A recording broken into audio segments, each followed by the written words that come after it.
The big question over here is the 5 Series, but what has BMW done? Well, I think I know what they've done. Something fabulous, something extraordinary, especially for the BMW brand, but then at the same time, something a bit questionable. Let's talk about it. Now, I just want to start on a positive note and study the rear design. It looks absolutely stunning. Now, the rear lights are a bit on the humble side compared to the previous generation BMW 5 Series, but then for the rest, it looks rich with identity. It reminds me of the 7 Series of the 1980s and as well as the 6 Series of the 1980s. Rich identity right there, stunning, and I like this diagonal design right here. Now, if there's one thing I love about BMW is how German all the doors sound. The back door and the front door as well. Which brings me down to the side view of the BMW 5 Series. Now, thank goodness they don't have pop-out door handles like Mercedes E-Class does. They have those kind of door handles. A bit humble, but then at the same time, why not?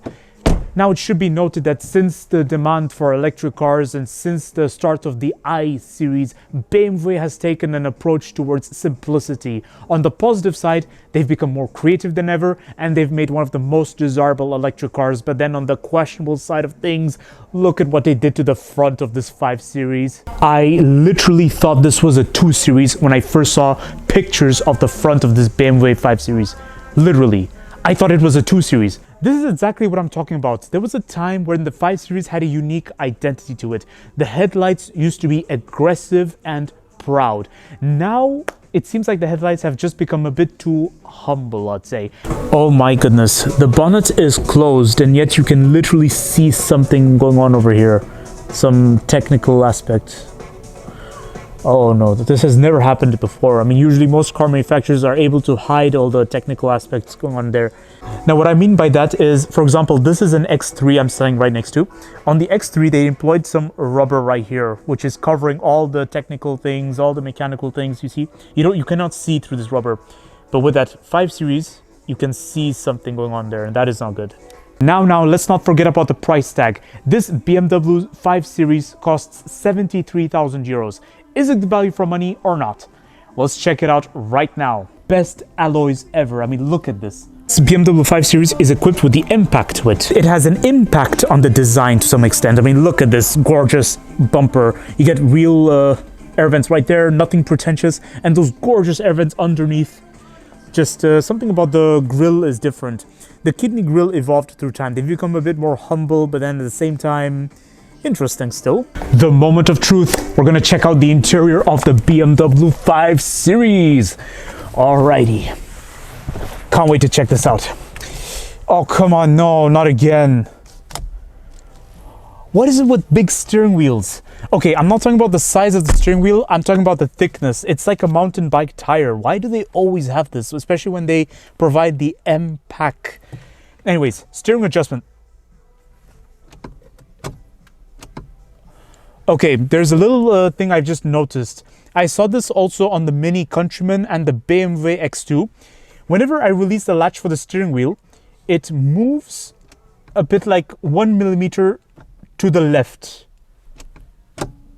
This is something that makes me uncomfortable, but then, okay, fine, I can manage. So, I can move it up, down, in and out. Brilliant. Seating adjustment is electric. That's expected, and it's brilliant as well. The center area cocoons you. I like it. Wait, how do I move it front? Oh, no way. I cannot move the seat front. Oh no. So apparently I can adjust the seat up and down, and I can adjust the back, especially. It's all electric. But then to move it forward or backwards, I have to do it manually, and that's what's located at this side. Why? Okay, and then for the rest, it has a stronger BMW identity. Just the only thing is they've gone down the route of simplicity, and especially in the design. There was a time BMW had a proud design over here. It used to tilt towards you, but now they've become a bit more discreet about it. So it's less driver-centric compared to before, but it is still driver-centric compared to Mercedes and Audi A6. So this type of screen is what you see in other BMW models of today, so like the iX and the likes. Oh, and earlier I was talking about the steering wheel. The pallets is also another issue. It's a small pallet you get. You can only reach it from here. You cannot reach it from above or underneath. Oh well, it's just something you get used to. Now, back to the infotainment system. The infotainment system is something BMW is known for, and they still have the swivel wheel right here. Thank goodness for this. Compared to the Mercedes and Audi, BMW has arguably one of the easiest infotainment systems to use, and it's probably one of the best. Now, the infotainment system is very nice and easy to use. I just absolutely love the details of the map. Now, this particular BMW 5 Series seems to have a live system for the traffic, so it'll tell you directly at a location where there's an intense traffic or where there's just a slow traffic. As for the climate control, it is absolutely stunning. It reminds me of my experience in the BMW X5. It was wonderful. I like it. I like those details you get. You can even adjust the climate controls from the infotainment system. It's great, and you can even do it yourself manually here if needed. I like this flexibility right here. You don't have to depend on the infotainment system for every single thing. You can always choose to do it yourself. The air vents is very easy to use. It's so simple. Wow! This is cute. I like it. I look up here and I notice something great. You do get a panoramic roof. That's good. It's a panoramic sunroof. But the bad news is you don't get any glasses holder. Why? Why, BMW? Why? I do get a wireless telephone recharge. And speaking of practicality, we do have to check out the cup holders. Cup holders are great. And I noticed another problem. Putting two charging ports right there next to the cup holder makes it look like an afterthought, and I could not even see them from the point of view of the driver. Like, I'm sitting right here. I did not even know those ports were right there until now. And then the central console storage is good. You get a 12-volt socket in there. That's decent, and you can easily open it from here with this button. For the rest, there's not much going on underneath over here. There's a button right here to open this glove box. Okay, this button you have to push with a bit more force. I like it. You get this Alcantara feel in the glove box. It's decent. It's good. Oh my gosh, the trim right here is cold. It's a real metal. I like it. Well done, BMW. Oh yes, now we do have to check out the door bin. Before checking out the door bin, I also have another thing to point out. It seems like they've played it a bit humble on the window buttons. There was a time they had a more detailed window button, and now they've just kind of gone down the route of simplicity here. And for the door handle, they used to have a nice handle which I could hold on to open the door or pull the door closed, but now it's like it's this pocket right here which is plastic. Doesn't feel the same to hold on to. And the door bin, let's check out the door bin. The door bin is great, just yeah, it can fit my bottle nice. Now it is time to check out the back seat of the BMW 5 Series. Alrighty. So I get in the back seat, and first thing I'm greeted with is this hard plastic right here with no backseat pocket. It's so plain. But then you do get an accessory point right here, and you do get a little charging port right there. It's good, and you even get another charging port down there, and micro storage space. Time to check out the armrest. Ooh, the armrest is nice. Now for my feet room, it is buried under the driver's seat. In fact, it's making contact with something underneath the driver's seat. Now it can all depend on the seating adjustment of the driver and the front passenger. My new room is plentiful, and there's enough space, so it won't make contact with this hard plastic behind the driver anytime soon. But if it does, it's not going to be a good experience. My headroom is good, nowhere close to the roof, so that's fine.